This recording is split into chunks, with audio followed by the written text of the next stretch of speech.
start. Thank you.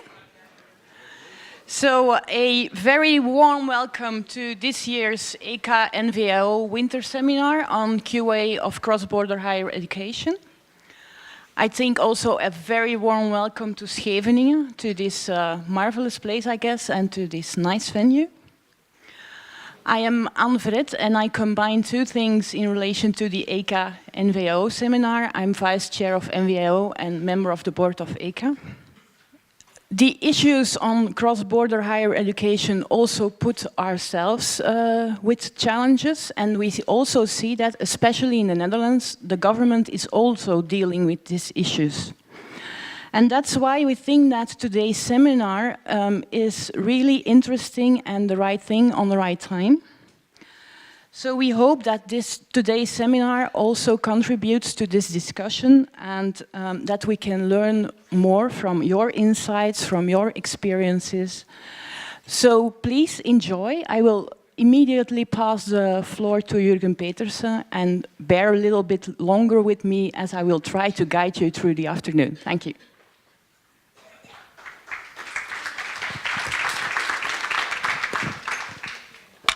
Okay, thanks, Anne. Yeah, my name is Jürgen Petersen. I'm from the CEFA, an agency based in Hanover in Germany, and from the last summer onwards, I'm also the chair of ECA, and then because also member of the board. And I would like to say, of course, welcome to all of you again, also kind of from solely the ECA perspective and not the NVAO perspective. The joint seminar is indeed a tradition, and as I experienced it already a few years, I think we already managed to have a very timely topics, and this is indeed the same thing for today. I just wanted to reinforce what we understand as cross-border higher education or transnational education, and that is provision that's leading to a degree, an award that's delivered to students located in a different country from the awarding institution. In terms of classification, collaboration and independence, it might be useful to ask 5 questions or keep 5 questions in mind. Who awards the qualification? Who's responsible for curriculum design? Who's responsible for quality assurance? Who's responsible for academic oversight, including the assessment of students? And who delivers and teaches the program?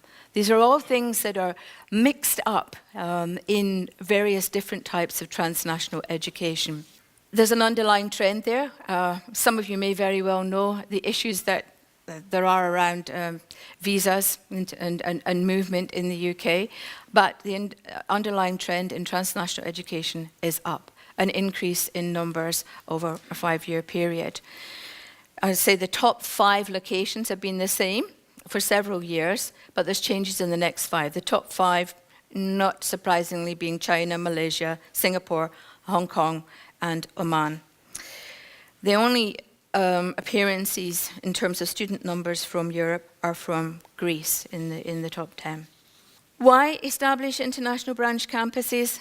In the research that we did for the report, institutions that we surveyed gave their main reasons as listed there.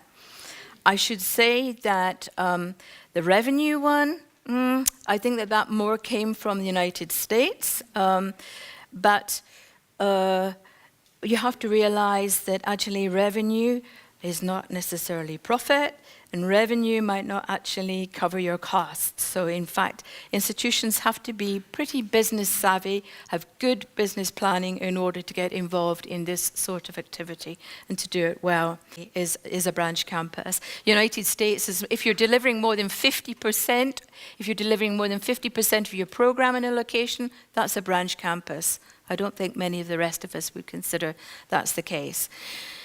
Using the figures that were available to us, it is estimated that there were about 180,000 students worldwide last year enrolled. We've identified at least 14 closures of branch campuses in a range of different countries.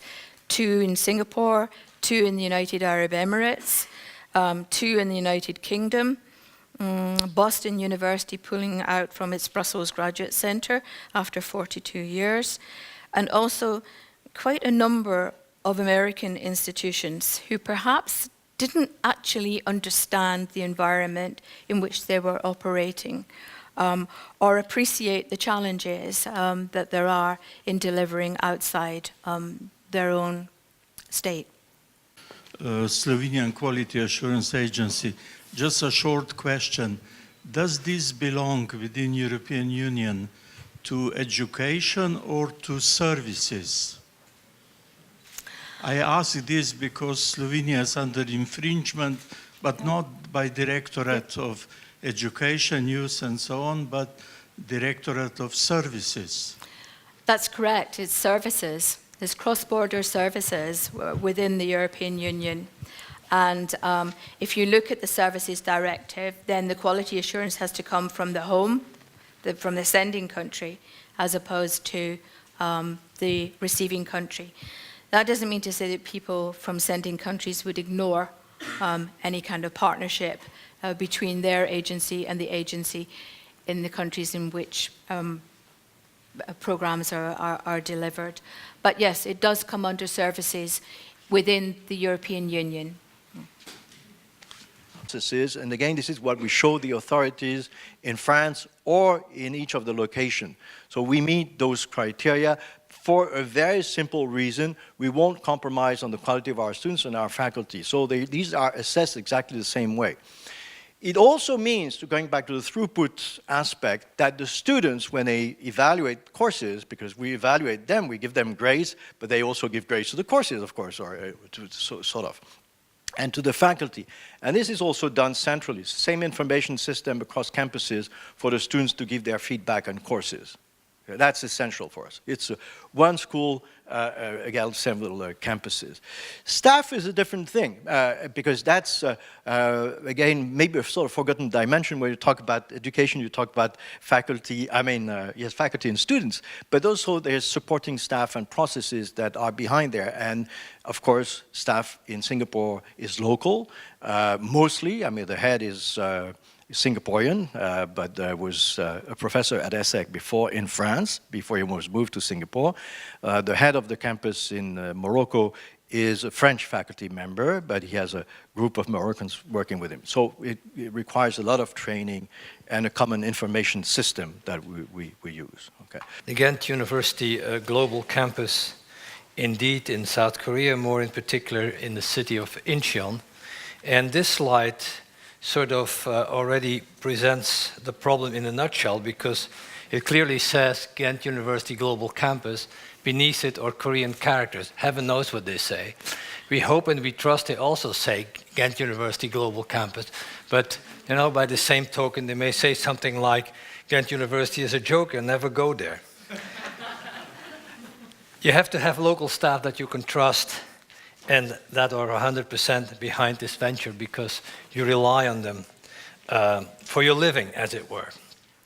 So I'm here to tell the story of a cross-cultural venture and adventure that has been intense, that has been time and energy consuming, at times frustrating, but mostly greatly exciting, full of mystery and full of surprises.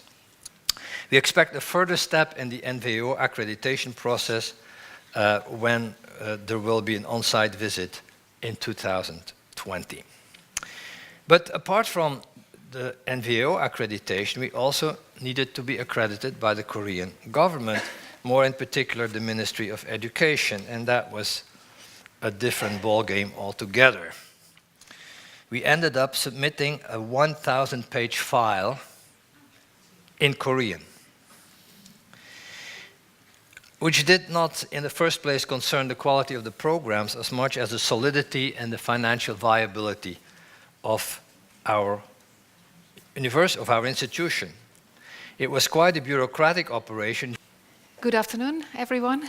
I would like to talk today about the quality assurance at our university, Stenday University of Applied Sciences. I will do that together with Dimphy van der Hoeven. She's our senior policy advisor at the Department of International Affairs, and she's very strongly involved in all quality-related matters in the field of internationalization. I myself have been working at our branch campus in Bali and Thailand as a general manager, and now currently working as a project manager looking for new possibilities for campus sites abroad. So we have a campus in South Africa, we have one in Qatar, and we have one in Bali and in Thailand.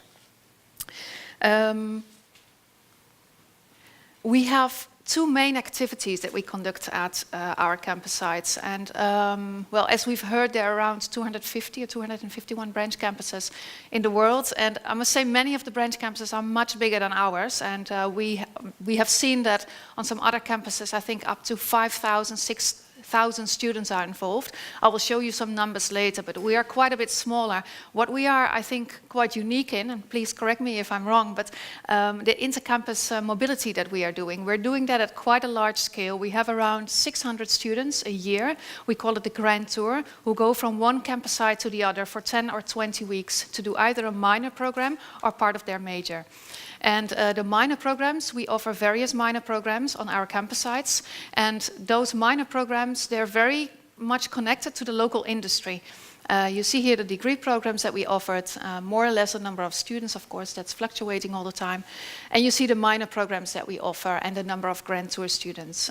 You see the total number is it's bigger than 600. That's because we have many students who go to 2 campus sites instead of 1 campus site. Our partner is the one responsible for the facilities. That's also because we, as a public institution, cannot invest, I don't know how much money in setting up campus sites. What we are responsible for is the curriculum and also for the management of the campus site. That does not mean that the partner is not involved at all, because we don't want to do everything just by ourselves. We also want that at some point, for example, what we do is that staff of our partner organization is also teaching within our programs. The colleagues at the IBCs to also use their expertise and give input into the program.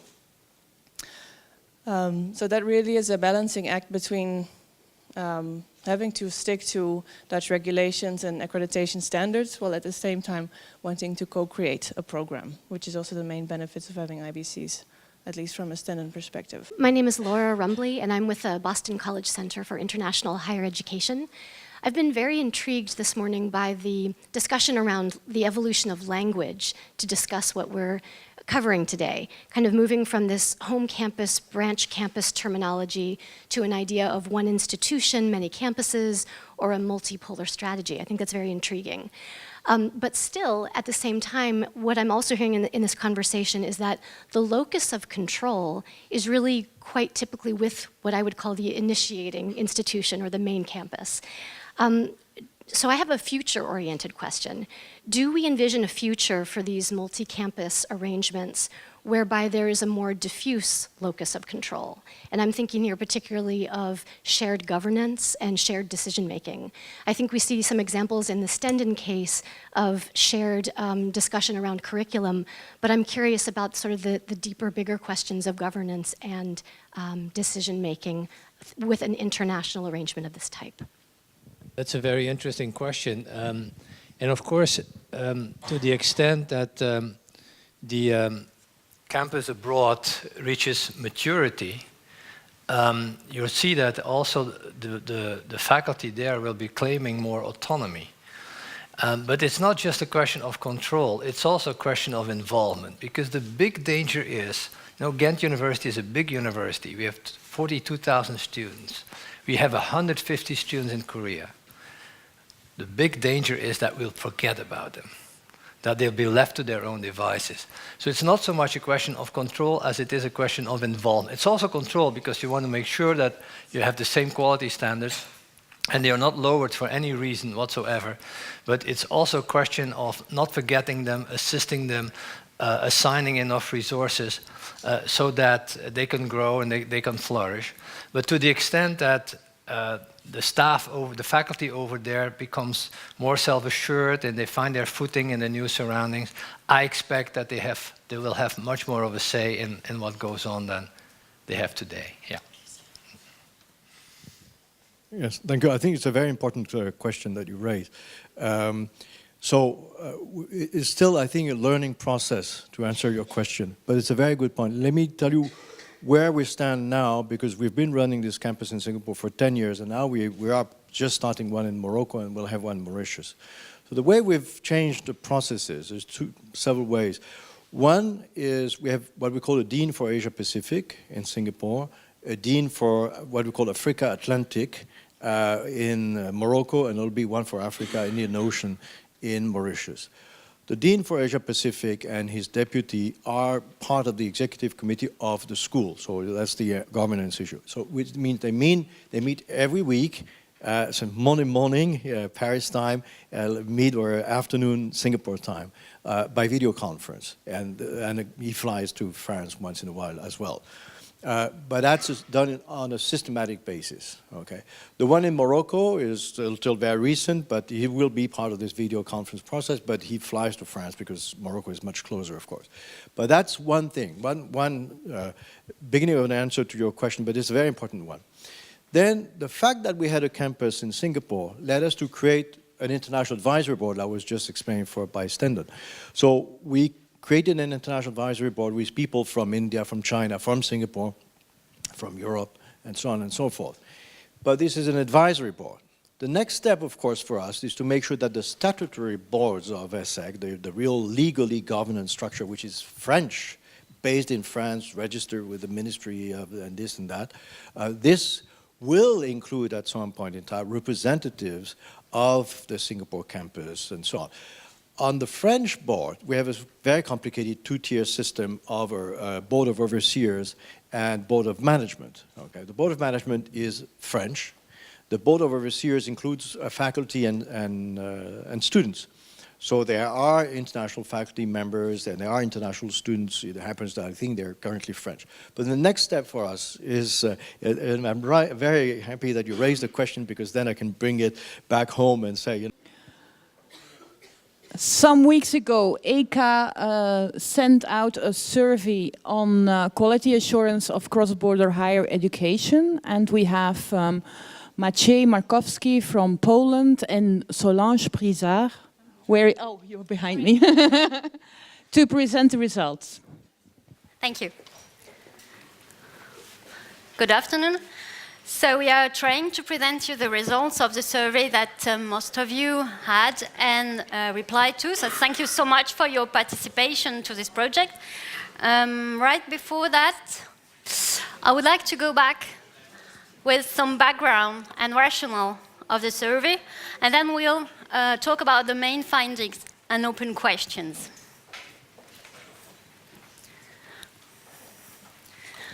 So the background. We're working in the ECA Working Group 2, and internationalization of activities are in our scope. So one of the key issues in the internationalization activities is cross-border higher education, so we decided to go further into it and to try to see how all of us were working with this issue. There is, as it was said already several times, a growing interest for cross-border higher education, but also many questions, doubts, diversity. Just to remind you that we had a starting point. This starting point was a former project, the Kwachi project. As you can see, it was coordinated by NVAO with some European agencies, but also partners from receiving countries, as to say APQN and QAE. And I think that some of the partners are here today. So ANECA is represented, QAE is represented. I don't know if there is someone from the GAC. And so if you had any questions on this project, please come to us and we'll be glad to explain you a little bit more. But anyway, the activity within the Kwachi project was already some surveys. So some of you did already take part in further surveys. And we had already asked higher education institutions, networks, but also agencies to answer. We did also write country reports and among all, a toolkit for quality assurance agencies that you can use. It's on the website, it's free of charge, of course. And the main idea of the toolkit is that The best way to consider cross-border higher education for quality assurance agencies was firstly to share information and of course to collaborate between us and collaborate also with the receiving countries' agencies. What is interesting that some of the key findings of the project we had 2 or 3 years ago are still very accurate, and we've already talked about many of them. A patchy regulation, a lack of common approach, an absence of developed QA systems, and so on. You can see all of them. And it has already been addressed several times today. Okay, so welcome. We have started our survey and from looking for some problems or some gaps that are and that haven't been already covered by some other survey, and we have found this very interesting part in the UNESCO guidelines for quality provision of cross-border higher education, that one of the guidelines for higher education institutions is that the quality of the program should be comparable between the quality of the program that is provided in the home country and the quality of the program that is exported and provided abroad or in any other settings. Of course, taking into account some cultural, as it says, sensitiveness. So the question that actually attracted our attention is there anything about this comparable quality part? Has anybody actually done anything about, I don't know, maybe checking if the programs are comparable, if higher education institutions are actually doing any kind of research about it, if quality assurance agencies have any procedures in place? So we have found out that OECD has done some survey and some research also in this area, how these guidelines have been implemented. And the main conclusions of the OECD guidelines is that the higher education institutions and the national authorities, quality assurance agencies, have generally implemented all those recommendations. And the higher education institutions, I think that it was explicitly mentioned that the higher education institutions in 80% implemented all of them. So but still there was no answer about this comparability. So we as a quality assurance agencies are usually quite reluctant to the online surveys. So what we have done is that we have created an online survey to send it to our ECA partners. And we treat it as a pilot. Fabrizio Trifiri from QA will guide us into that. For QA, a high priority is interagency cooperation, is strengthening cooperation with quality assurance agencies overseas. QA cannot possibly keep on top of what UK providers are doing worldwide just because there's so much TNE. So for us, it's absolutely crucial to strengthen cooperation across borders in quality assurance transnational education. Moving on to Australia, the Australia TNE landscape is very similar to the UK one. Self-accrediting universities do not need prior approval for their TNE operations. TNE can take different shapes and forms, again, collaborative partnerships or what they refer to as third-party arrangements is the most popular form. The commercial rationale is, again, the main driver. TNE is regarded as commercial activity. However, the scale of TNE is much smaller. Only 10% of the 35 approximately self-accrediting institutions in Australia are involved in TNE, and the number is probably around 60,000, 65,000 students. Starting with China, which from the host country perspective has probably a model which is most comparable to the German model. In China also TNE is not regarded as a commercial activity. TNE is seen primarily as a way to facilitate the transfer of knowledge to China, in particular to develop the local capacity of local higher education institutions. For this reason, the model, the Chinese approach to import the TNE is that they accept only collaborative partnerships, and in particular, and increasingly collaborative partnerships between equals. Let's start with Janneke, the two of you. What for you, from your perspective as a credential evaluator, are the main perceived issues with quality and cross-border higher education? From the credential evaluation perspective, it's important that we look at quality as one of the 5 elements when we're evaluating a qualification, and it's one of the first things we look at. And what we do is that for the quality, we follow the accreditation decision. So very simple, it's not our job to assess the quality or to do the job of the accreditation agencies. We follow the decision. So that's actually the simple answer. If it's accredited, we will recognize it. But it's not always that simple.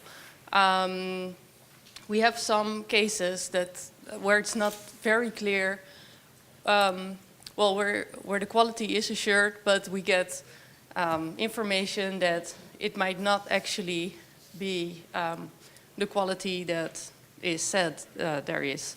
And what do?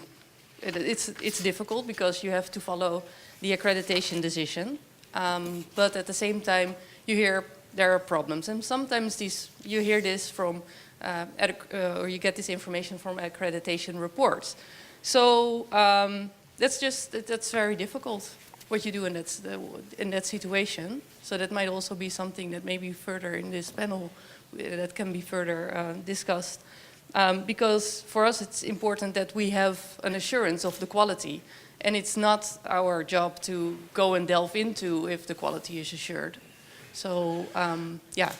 Is that a problem of information provision, or sorry? Is that a problem also of information provision or availability of information regarding what is happening there? Well, for example, to give an example, there is a UK institution with campuses in Asia, and for a while in the accreditation reports, there are some serious issues with those campuses that are not being solved. And some credential evaluators are now saying, we're not evaluating those anymore, or we're not recognizing those anymore, because the issue is not being solved. And our impression is sometimes that, but this is just an impression, that sometimes if it's a national issue or where a national accreditation organization can interfere, it's solved faster than when it's overseas. Then it can drag on for a longer time. But it's just an impression we have. We're talking about the institutional perspective, that the stakes are high for the institutions.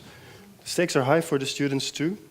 And so how do the students look at this issue of quality and cross-border higher education? Which are the issues perceived by students? Well, the first and foremost, maybe the information provisions, due to the fact that, and connected with this is the transparency, especially when it comes to transparency of the reports regarding the quality assured agencies, and the information provision that should be available also for the students, especially as a future, especially for the incoming students who are deciding whether they want to go to have a cross-border experience in their field of studies. And also when it comes to the quality assurance procedures, the involvement of students into the process of quality assurance, especially we know cases that in Europe this is something that is required, and also through the European standards and guidelines. However, this is sometimes not case for institutions that are outside of Europe, even if they are functioning as a branches of a European higher education institutions. And the involvement of students and treating the students as equal partners is very crucial for. This brings me more or less automatically to the institutions and the agencies' responsibility. What would you think from an institutional perspective that you would provide an information regarding your own cross-border higher education to alleviate the issues here? And the follow-up question for Colin then would be, how can we increase that transparency or increase transparency in cross-border higher education regarding reports and the results of the outcomes of quality assurance agencies' procedures? Let's start with Chris. Yeah. Well, I can only talk about our campus in South Korea, and there I do not believe that there is one single student or parent that's actually looking at the results of these various procedures as much as they are looking at the rankings of the universities. That plays an enormous role, even though the ranking, as we all know, is based mainly on research output, and it's very debatable for all sorts of reasons. But that seems to be a very important factor in Asia, both for the parents to trust the institution and for the government also to invest in it. When it comes to choosing, actually, for an incoming student to choose a particular university to go to, that seems to be a consideration. That doesn't alter the fact that we as an institution, we feel very much obliged and compelled to inform our students to the full about what is in store for them and what the quality of the programs are, not so much the quality as the content of the programs and to what extent what they have to be prepared for. So that's one of the things that we had to learn by trial and error, that we attracted students who were not fully prepared for the course of studies that was awaiting them. And therefore, I mean, they did very poorly in the beginning, and since they pay high tuition fees, that's really a shame, and we felt that we were to blame in part because we didn't inform them enough ahead of time. So that's very much a concern for us.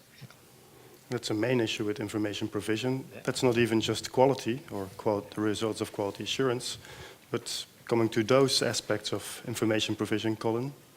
Well, I think first and foremost, we have to really take our own rules seriously wherever we are. I think that's the main thing to do, because we have had a lot of mention this morning, not the morning, early afternoon, sorry, of the fact that cooperation is extremely important, and that also cooperation in quality assurance arrangements is important. But at the same time, I was also very pleased, I was mentioned several times, that those institutions that ultimately award a degree retain the ultimate responsibility.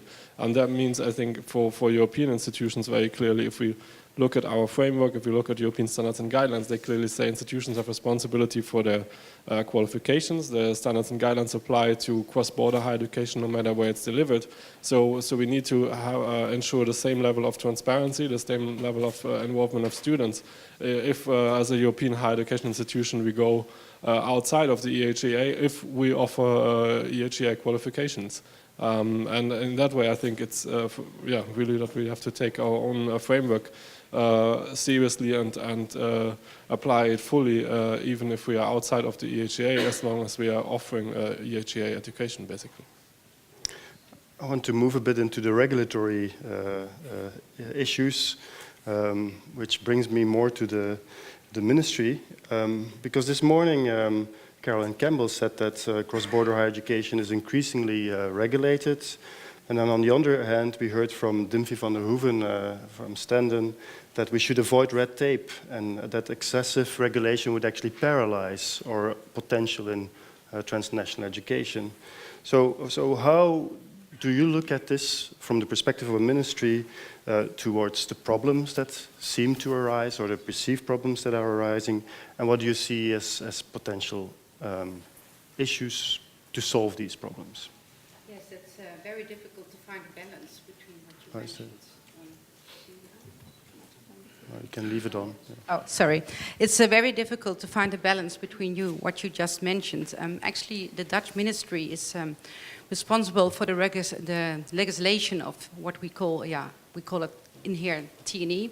But it's very important that we define T&E as international branch campuses which offer full study programs. So actually we don't call it in law, we don't call it T&E, we call it full study programs abroad, actually, because T&E is much broader, like joint programs or double degrees. And the discussions which we heard today about quality assurance actually confirms the reason why we as a ministry want to regulate T&E.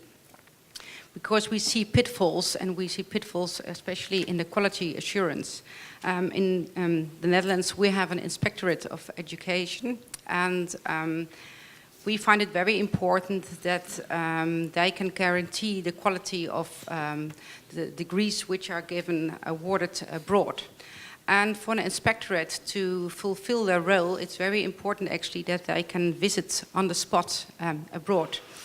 And we had a huge discussion with our Ministry of Foreign Affairs actually, and they said the inspector is not allowed to just visit in the country abroad because that foreign country can say you're not allowed to come here and fulfill your supervision role. So actually you need a treaty between the country of origin, where the institution is located, and the country abroad.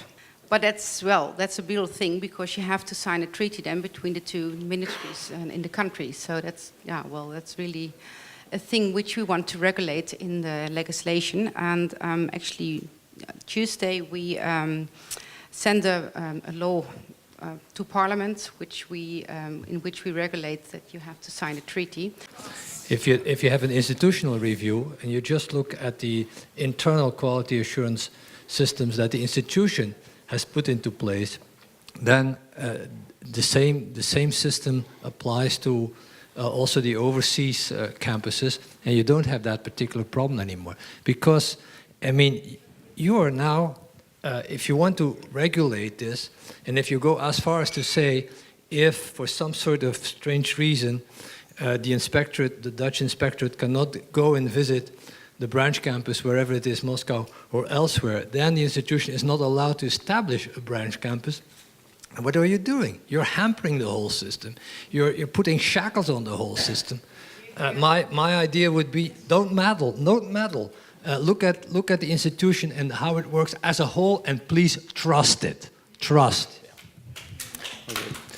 I can agree with you, but I think our Ministry of Foreign Affairs is very adamant about this. So that's their point of view, and our Inspectorate of Education is really the same. So this is how we want to proceed. Well, so I didn't want to defend the program accreditation approach over the institutional audit approach in general. No, you're not allowed to do that anyway. Exactly, because I mean, we are clearly, I mean, our basis is the ESG, and they are neutral. They leave it up to a country to decide whether we have program accreditation or institutional audits.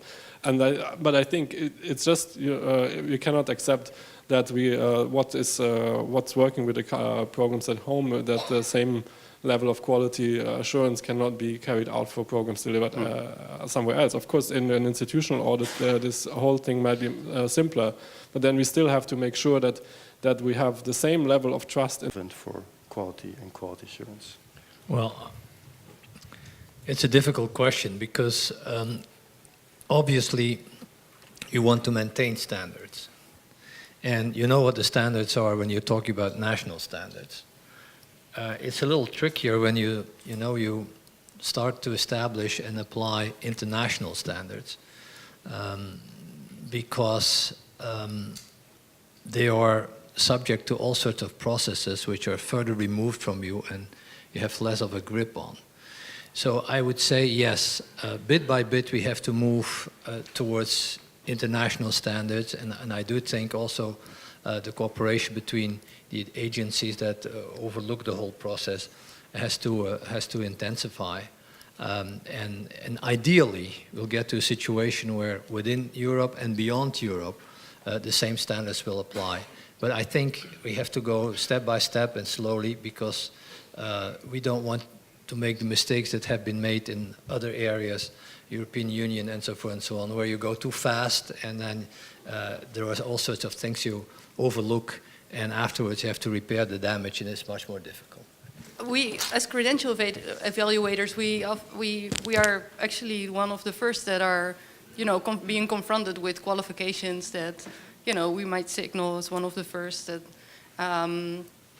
about some difficulties or some problems, and it's not always clear where we have to go to, or if action will be action will be followed up once we first if we find a person to go to that it's followed up. So maybe there's an area of cooperation here to see if we can establish an infrastructure which between ENIC-NERIC offices and then also within between quality assurance agencies.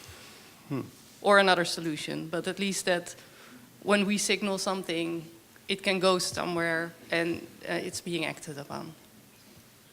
Melissa.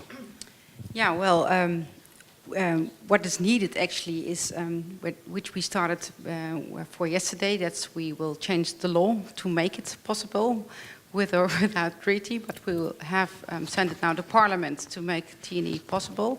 So actually that's a big start, because it's now in the hands of Parliament to approve the legislation. And actually yesterday we had a discussion in Parliament about internationalization, and we also need to convince our Parliament members why TNE is needed actually, but because they sometimes really don't see the need why University of Groningen has to be in Yantai. They don't. So actually the examples we just saw actually of all the countries, that's very useful, and I will definitely ask about what's happening in the other countries. So I'm actually very looking forward to use those sheets. They will be very helpful.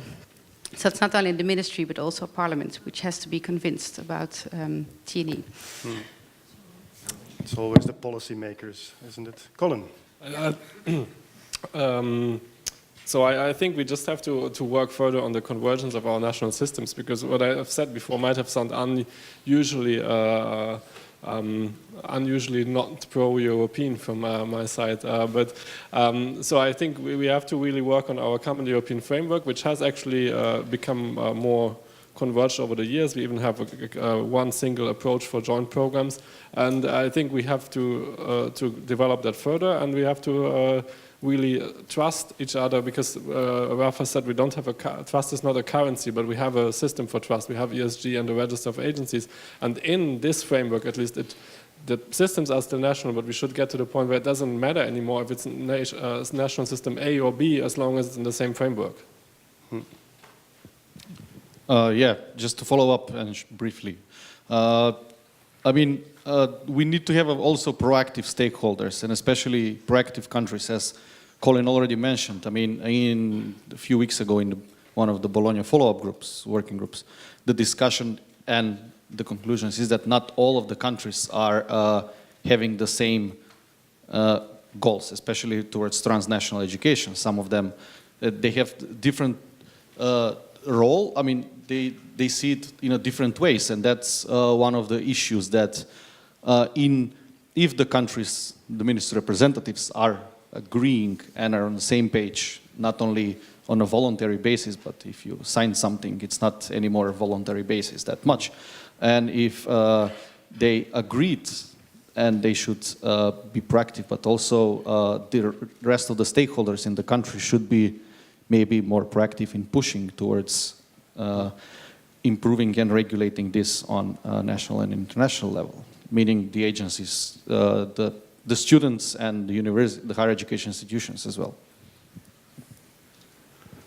Well, from the institutional point of view, you just sort of carry on and you muddle through whatever happens higher up in in the world of agencies and governments. And we certainly we invest heavily in internationalization. We strongly believe in it. It's one of our main strategic goals, and we do participate in joint and double degrees and all the forms, different forms of the Erasmus programs, and we have our extended campus. And so whatever opportunity presents itself, we'll take, and whatever hurdle is presented to us, we'll take as well.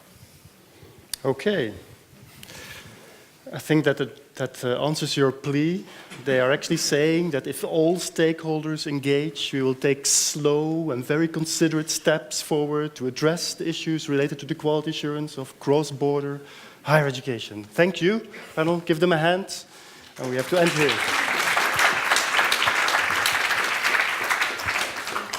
Thanks. To conclude, some headlines, I think. At the Scheveningen seaside, we had an overview of the landscape.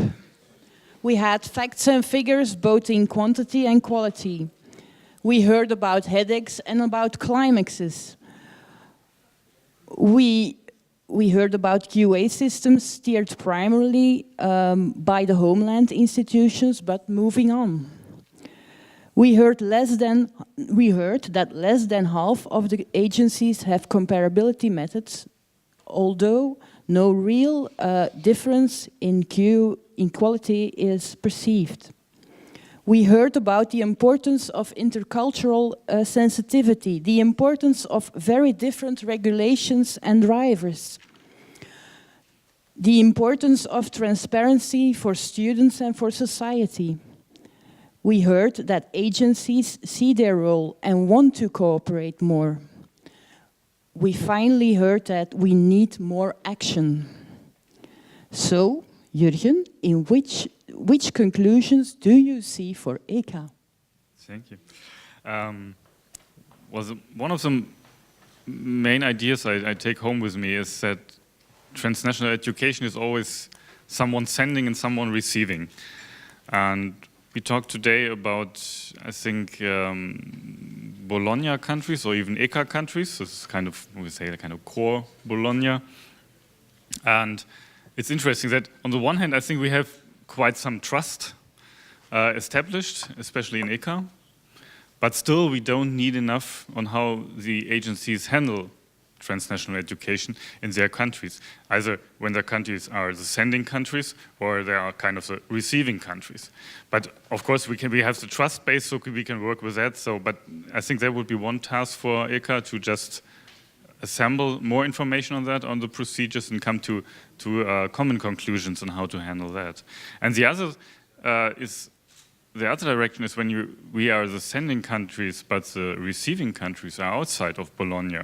The Arabic countries, the Arab countries, the Asian countries. I think we need much more information and cooperation with the agency networks from that regions. For example, and there was the Kashi project already established with the Arab network and the Asian Pacific network. But I think also ECA should take that up, and I think we started that actually with memorandum of understanding that we're going to exchange information and build trust also between these core Bologna countries and the receiving regions. That was, I think, the main message I would take with me and to ECA. Okay, thank you.